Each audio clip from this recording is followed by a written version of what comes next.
Hello everyone, मैं गजेंद्र सुमन स्वागत करता हूं आप सभी का एलएस एजुकेशन पॉइंट में।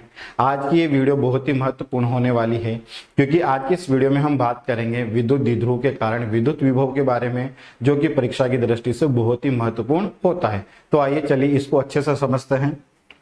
देखो, यहाँ पर आपको एक विद्युत द्विध्रुव ए बी दर्शाया गया है। इसके आवेश है -q और +q। इन दोनों आवेशों के बीच की दूरी है 2a। इन दोनों आवेशों के बीच की दूरी है 2a और यहां पर बिंदु O इस विद्युत द्विध्रुव का केंद्र है। तो A से O की दूरी हो जाएगी a और O से B की दूरी हो जाएगी a। इस विद्युत द्विध्रुव का विद्युत द्विध्रुव आघूर्ण है P। तो विद्युत द्विध्रुव आघूर्ण क्या हो जाएगा?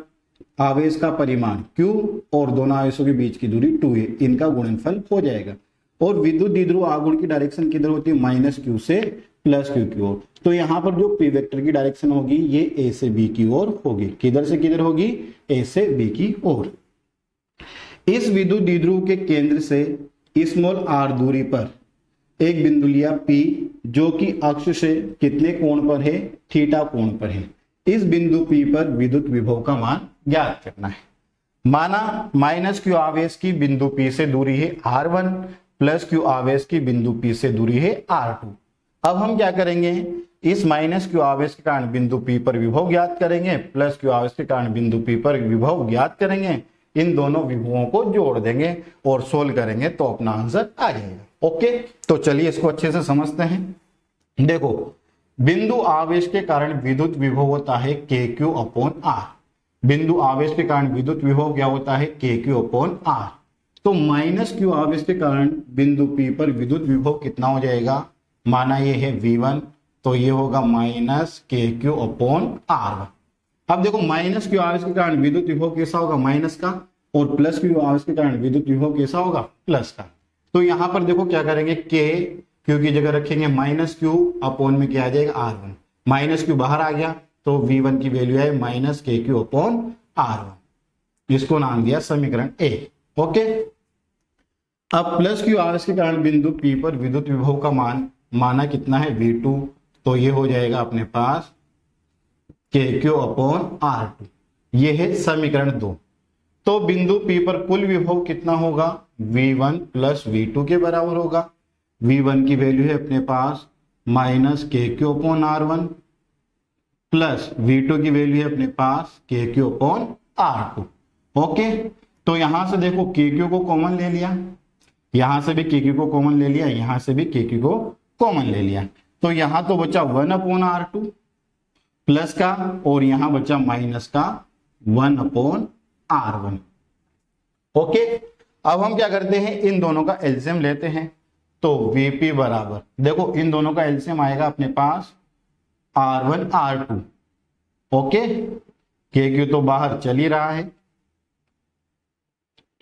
अब देखो r2 से r2 कैंसिल हुआ, क्या बचेगा? r1। r1 को 1 से गुणा करेंगे तो क्या आ जाएगा? r1 माइनस r1 से r1 कैंसिल हुआ, बचा r2। r2 को 1 से गुणा करेंगे तो कितना आ जाएगा? r2 आ जाएगा। ये आए अपने पास समीकरण 3। अब देखो हम क्या करेंगे? r1 और r2 का मान ज्ञात करके इस समीकरण में रख देंगे और इसको सोल्व करने पर बिंदु P पर विभव का मान आएगा। अब देखो, r1 और r2 का मान ज्ञात करने के लिए मैं क्या करता हूं? ये जो रेखा है PO, इसको आगे बढ़ाता हूं और इस रेखा पर लंब AC डालता हूं और BD डालता हूं। तो यहां से आप अगर देखें तो जो r1 का मान है वो r1 का मान किसके बराबर होगा? PC के बराबर होगा। किसके बराबर होगा? r1 का मान PC के बराबर होगा। ओके, और जो PC है वो किसके बराबर होगी? PO + OC के। PC का मान किसके बराबर होगा? PO + OC के। और PO का मान कितना है अपने पास? PO का मान है R + OC। ओके, अब देखो यहां से अगर OC की बात करें तो त्रिभुज ACO में कोस थीटा, थीटा के सामने भुजा होती है लंब, सबसे बड़ी भुजा होती है कर्ण, और ये है अपने पास आधार। तो कोस थीटा बराबर क्या होता है? आधार बटा कर्ण। तो आधार तो कितना है? OC, और कर्ण कितना है? A। तो OC बराबर क्या हो जाएगा? A कोस थीटा हो जाएगा। OC बराबर क्या होगा? A कोस थीटा होगा। तो यहां से जो R1 की वैल्यू आएगी अपने पास वो आएगी R प्लस OC, यानी कि R प्लस OC का मान रख दिया A कोस थीटा। ओके, ये आया अपने पास R1 का मान। अब देखो जो R2 का मान होगा वो किसके बराबर होगा, PD के बराबर होगा। R2 का मान किसके बराबर होगा, PD के बराबर होगा। और यहां से PD की बात करूं मैं तो ये किसके बराबर होगी, PO माइनस OD। अगर PO में से OD को घटा दें तो ये किसके बराबर आएगी, PD के बराबर। तो PO माइनस OD। ओके, अब PO की बात करें तो PO का मान है R के बराबर माइनस OD। अब देखो यहां पर OD का मान ज्ञात करने के लिए त्रिभुज OBD में चलते हैं। तो त्रिभुज OBD में कोस थीटा बराबर बात करें तो थीटा एक सामने भुजा तो हो गई ये लंब, ये हो गया अपने पास कर्ण और ये हो गया आधार। तो आधार कितना है, OD है। आधार कितना है, OD, और कर्ण कितना है, A है। ओके, तो यहां से जो OD का मान मिलेगा वो मिलेगा A कोस थीटा। तो देखो अब जो R2 का मान मिला आपको, R2 का मान वो क्या मिलेगा, R माइनस OD, यानी R minus A cos theta. ये आएगी अपने पास समीकरण 5। अब क्या करेंगे, समीकरण 4 और समीकरण 5 से मान समीकरण 3 में रख देंगे। ओके, तो यहां पर ये मान रखकर इसको सोल्व करते हैं। तो देखो VP का मान अपने पास क्या आएगा, KQ R1 का मान है अपने पास R plus A cos theta minus R2 का मान है R minus A cos theta. ठीक है, अपॉन में है अपने पास R1 R2, तो R plus A cos theta R minus A cos theta. Okay, इसको आगे सोल्व करते हैं तो VP बराबर KQ R plus A cos theta, ये माइनस अंदर गुणा होगा तो माइनस R, माइनस से माइनस गुणा हो तो प्लस A कोस थीटा। अब देखो ये है A plus B A minus B, जो कि होता है A square minus B square. तो ये क्या हो जाएगा, R square minus A square cos square theta. Okay, अब इसको आगे सोल्व करें तो VP बराबर मिलेगा KQ।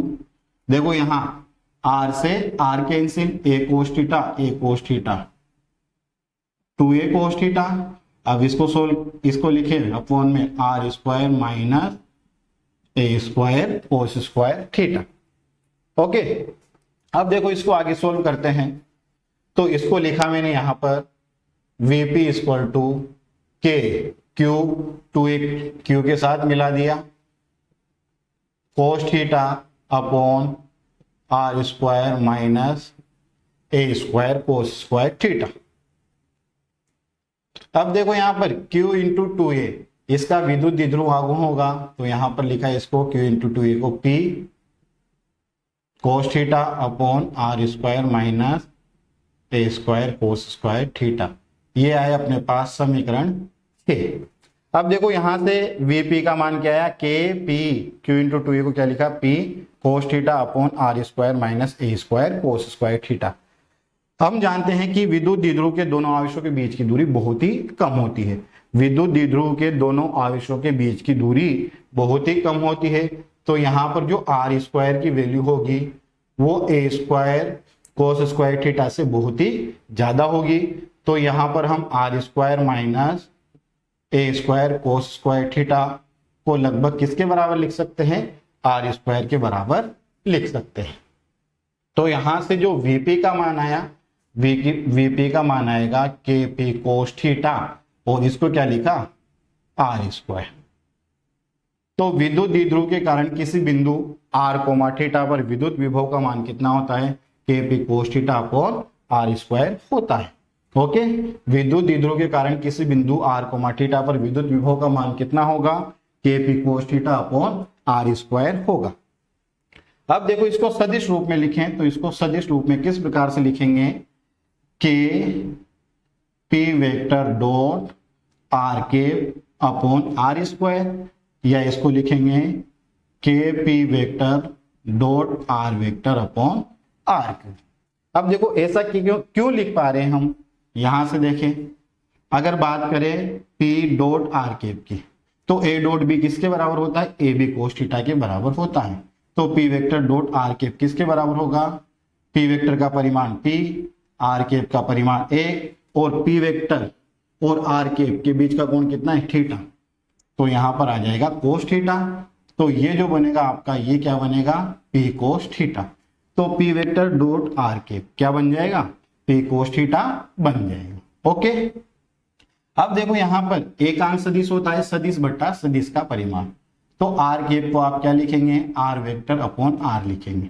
Are vector upon R इसको लिखेंगे तो यहां तो आ जाएगा डॉट में R vector upon R, R R square से गुणा होकर क्या बनेगा, आर क्यूब बनेगा। ओके, अब यहां पर जो के का मान होता है वो होता है 1/4 एप्सिलॉन नॉट बराबर 9 इंटू 10⁹ न्यूटन मीटर स्क्वायर पर कूलम स्क्वायर। के का मान कितना होगा, 1/4 epsilon naught 9 into 10⁹ newton metre square पर कूलम स्क्वायर। ओके,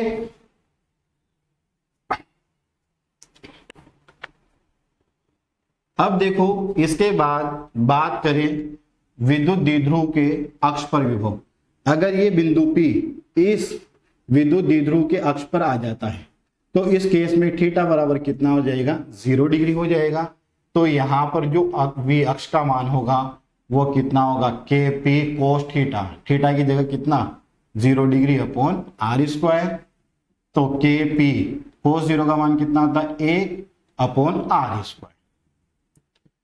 तो विद्युत द्विध्रुव के अक्ष पर विभव का मान कितना होगा, K P upon R square होगा। कितना होगा, K P upon R square.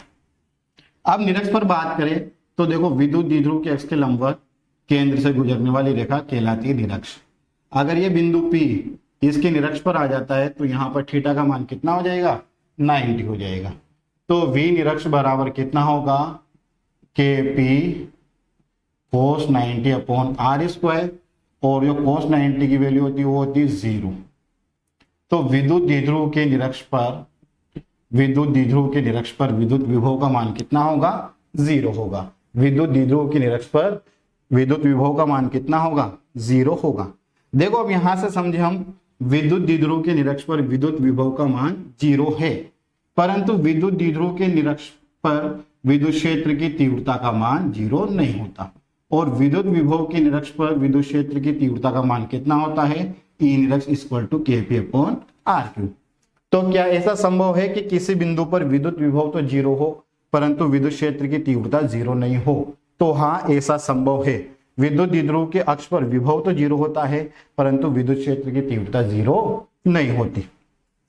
अब देखो हम विभव की डेफिनेशन से एकांक धनावेश को अनंत से विद्युत क्षेत्र में किसी बिंदु तक लाने में किया गया कार्य उस बिंदु पर विद्युत विभव कहलाता है। तो यहां पर अगर किसी आवेश को आप विद्युत द्विध्रुव के निरक्ष पर एक बिंदु से दूसरे बिंदु तक लेकर जाते हैं तो इस स्थिति में किया गया कार्य कितना मिलेगा, आपको 0 मिलेगा। विद्युत द्विध्रुव के निरक्ष पर किसी आवेश को एक बिंदु से दूसरे बिंदु तक ले जाने में किए गए कार्य का मान कितना मिलेगा, आपको 0 मिलेगा। ओके, अब देखो बात करें बिंदु आवेश के कारण विद्युत विभव की, तो बिंदु आवेश के कारण विद्युत विभव होता है के क्यू अपॉन आर, और विद्युत द्विध्रुव के कारण विद्युत विभव होता है K P cos theta upon R square. अब देखो यहां पर विद्युत द्विध्रुव के कारण विद्युत विभव बिंदु आवेश के कारण विद्युत विभव तो दूरी के व्युत्क्रमानुपाती होता है, जबकि विद्युत द्विध्रुव के कारण विद्युत विभव दूरी के वर्ग के व्युत्क्रमानुपाती होता है। ओके, अब देखो समान परिस्थितियों की बात करें तो समान परिस्थितियों में बिंदु आवेश के कारण विद्युत विभव होता है के क्यू अपॉन आर, और विद्युत द्विध्रुव के कारण विद्युत विभव होता है K P cos theta upon R square. तो समान परिस्थितियों में जो विद्युत द्विध्रुव है उसके कारण विद्युत विभव बिंदु आवेश के कारण विद्युत विभव का कितने गुना होता है, कोस थीटा अपॉन आर गुना होता है। कितने गुना होता है, कोस थीटा अपॉन आर गुना होता है। समान परिस्थितियों की बात करें तो देखो यहाँ पर P को लिख दिया अपन ने Q into 2A cos theta upon R square. तो समान परिस्थितियों की बात करें तो समान परिस्थितियों में विद्युत द्विध्रुव के कारण विद्युत विभव ये है, जो कि बिंदु आवेश के कारण विद्युत विभव का कितने गुना है, 2A cos theta upon R गुना है। समान परिस्थितियों में विद्युत द्विध्रुव के कारण विद्युत विभव बिंदु आवेश के कारण विद्युत विभव का कितने गुना होता है, 2A cos theta upon R गुना होता है। अब देखो बात करें विद्युत द्विध्रुव के कारण विद्युत क्षेत्र की तीव्रता दूरी के घन के व्युत्क्रमानुपाती होती है, जबकि विद्युत द्विध्रुव के कारण विद्युत विभव दूरी के वर्ग के व्युत्क्रमानुपाती होता है। Okay, thank you.